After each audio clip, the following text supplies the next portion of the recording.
Bem-vindos a Mimos do Livro em 15 Podcast. E logo de cara já deixo aquele convite rápido para quem acompanha e gosta do nosso conteúdo. Não esquece de se inscrever no canal e curtir o episódio se estiver gostando do bate-papo de hoje. É super importante para a gente continuar trazendo essas histórias para cá, né? Nossa, com certeza. E hoje a nossa missão é muito especial, porque a gente vai mergulhar de cabeça nas consequências reais de um recomeço. Vamos falar de É Assim Que Começa, da Colleen Hoover. Finalmente, né? Sim, é a continuação direta daquele fenômeno que foi Assim Que Acaba, mas a sintonia aqui é outra. A ideia hoje é focar no desenvolvimento desse relacionamento tão esperado entre a Lily e o Atlas, sabe? E entender o peso de dar uma nova chance ao amor quando o passado ainda, projeta uma sombra gigante. E o clima que hoje é de clube do livro mesmo. Total, zero análises acadêmicas hoje. Exato. A gente vai conversar como amigos fofocando sobre um livro que a gente acabou de ler. Muito foco na empatia e nos sentimentos deles. Porque a história começa literalmente no exato segundo em que o livro anterior terminou. Pela perspectiva de quem leu, não teve pausa nenhuma. A Lily está divorciada do Hyle há quase um ano, é mãe solo da Emerson, a Amy, que está com 11 meses agora. E ela continua com a floricultura. Isso, vivendo aquela rotina que, nossa, é absolutamente exaustiva de quem está tentando não deixar nenhum prato cair, né? Até que, do nada, ela esbarra no Atlas, na calçada. E o contraste dessa cena é muito bom, porque revela muito o estado mental dos dois. A Lily, ela se descreve como um desastre ambulante na hora. Sim, ela estava atrasada, a bebê tinha jogado papinha nela no carro, a roupa estava manchada, ela diz que cheirava leite materno com o esmalte descascando. Pura sobrevivência diária. Exatamente. E aí, do outro lado da rua, o Atlas aparece, impecável. Cheiroso, maravilhoso, exalando estabilidade, parece que ele tem a vida inteira sob controle. E esse abismo entre os dois levanta uma barreira de insegurança na mesma hora. Nossa, sim. Porque pro Atlas... pra Lily, o Atlas sempre foi um porto seguro na juventude. Mas ver ele agora, estando tão vulnerável e caótica, dá um choque. Tem alegria, óbvio, o coração dispara, mas tem um pânico interno brutal. Ela até atropela as palavras tentando perguntar da vida dele. É uma conversa rápida, mas cheia de expectativa. E ela promete mandar uma mensagem assim que chegar no trabalho. Só que a virada psicológica acontece justamente na demora dessa mensagem. Porque quem tá lendo pensa, manda logo a mensagem, mulher. Vai ser feliz. Mas não é simples. Ela chega na loja e o celular vibra. Só que é uma mensagem do Ryle perguntando que tipo de batata frita a Amy pode comer. Uma coisa tão banal, né? Muito banal, mas funciona como um balde de água fria. Lembra a ela que o Ryle existe. Ele tá ali, na vida da filha.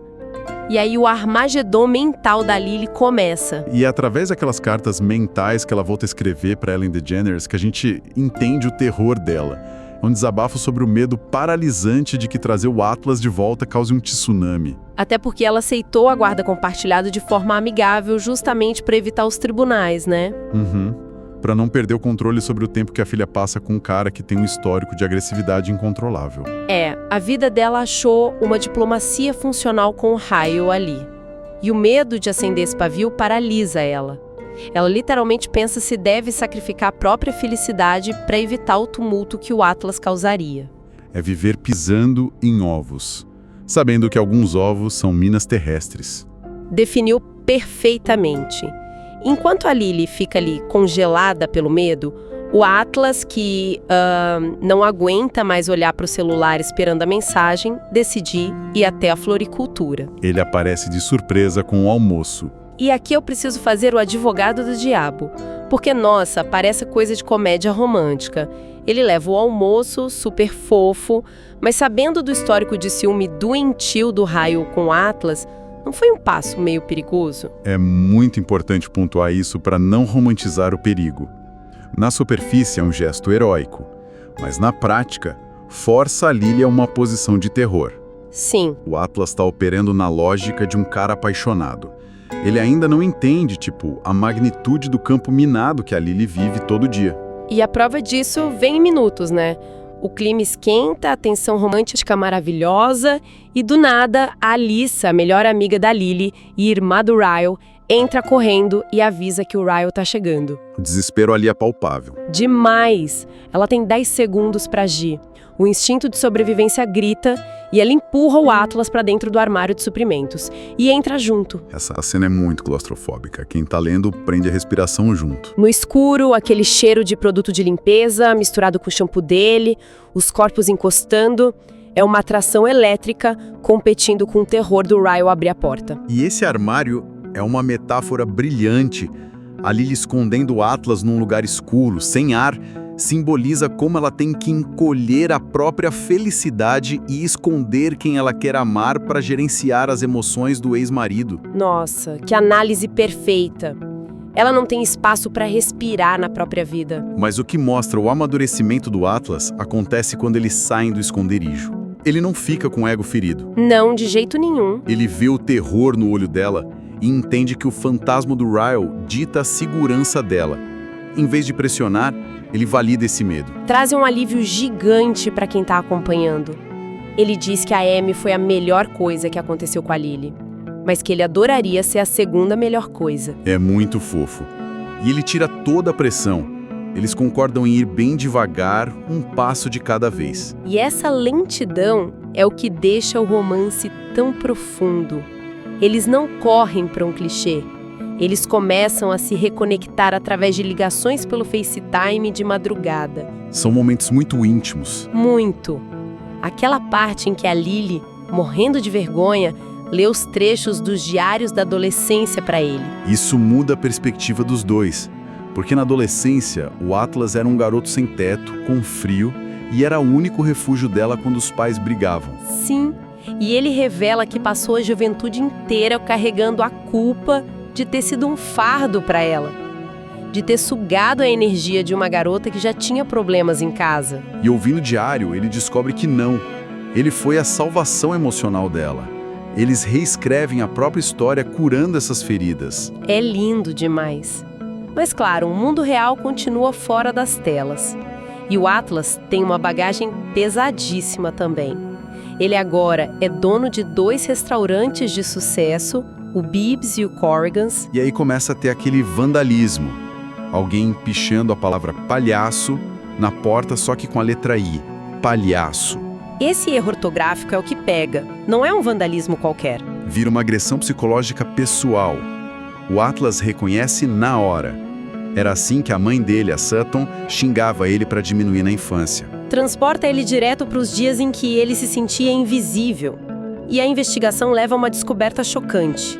O vândalo é o Josh, o irmão de 12 anos que ele mal sabia que existia. E o menino tá revoltado porque tá sofrendo os mesmos abusos da mãe. E a reação do Atlas é admirável. Muito. Ele não hesita em tentar assumir a responsabilidade. Ele busca advogado para lutar pela guarda do Josh. E isso cria um paralelo forte com a Lily. Exato. Ambos tentando quebrar ciclos de abuso.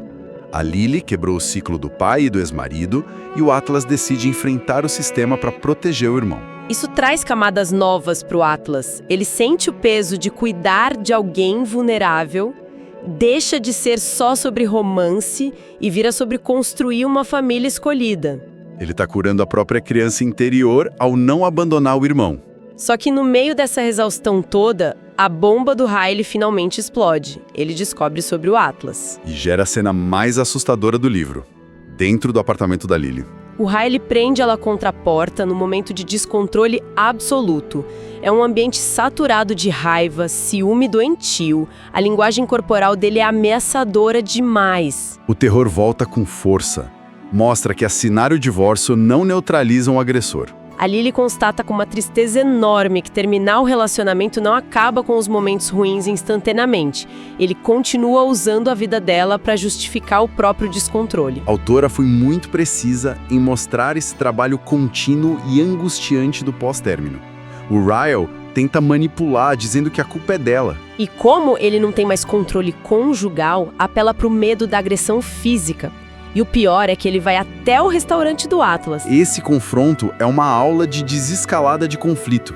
O Ryle entra querendo sangue. Ele quer uma briga física para validar a masculinidade tóxica dele. Fica provocando, tentando humilhar, insinuando que a vida ali é suja. O objetivo era arrancar um soco do Atlas. Para provar que os dois são agressivos iguais, mas o Atlas é uma fortaleza de calma. Ele não morde a isca. Nem por um segundo. Ele fala na cara do Ryle que ele foi um marido terrível e que a violência não tem mais espaço. O Atlas avisa friamente que agora eles formam uma equipe em prol da Emerson. A palavra equipe faz o Ryle quase ter uma convulsão, né?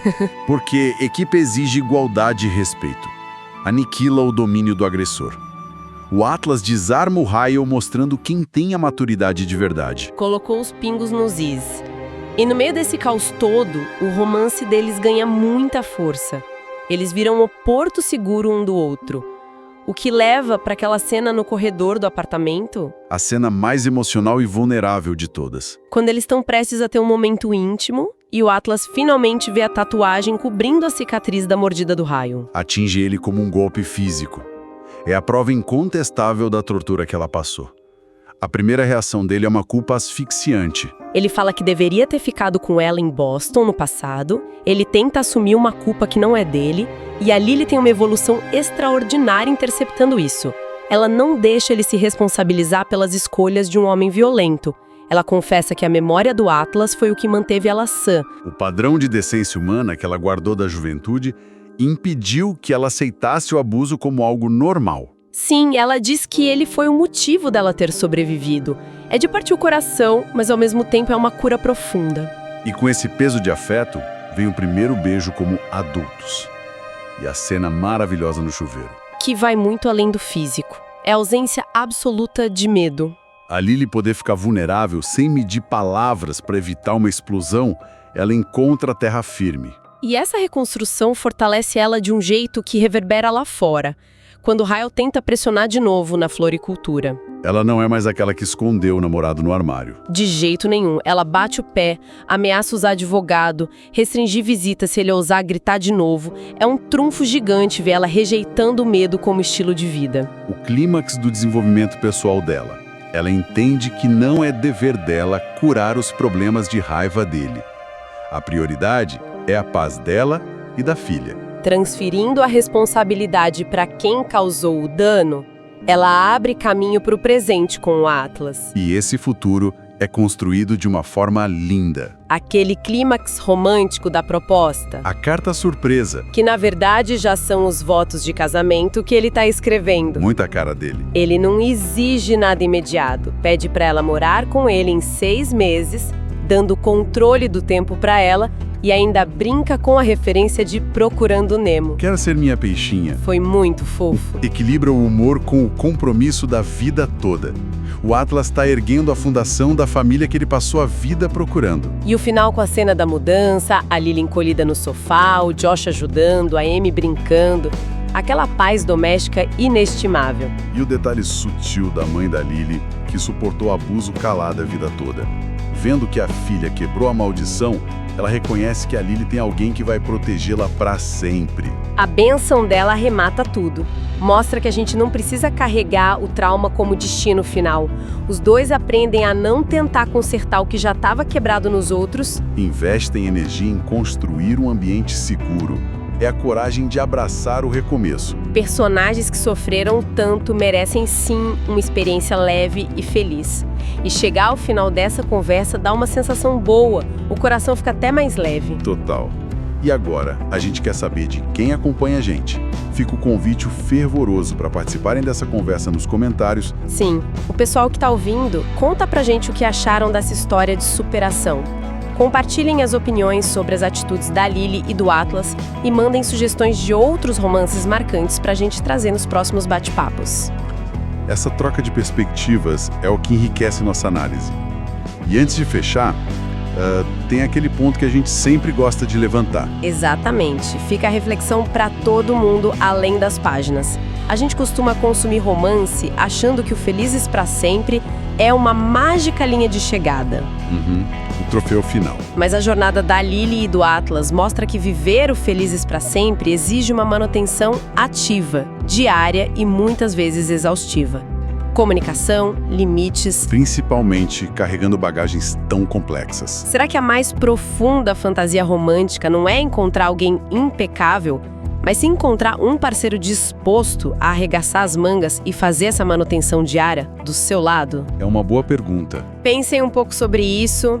Um abraço bem apertado, continuem lendo, continuem sentindo cada página e até o próximo mergulho.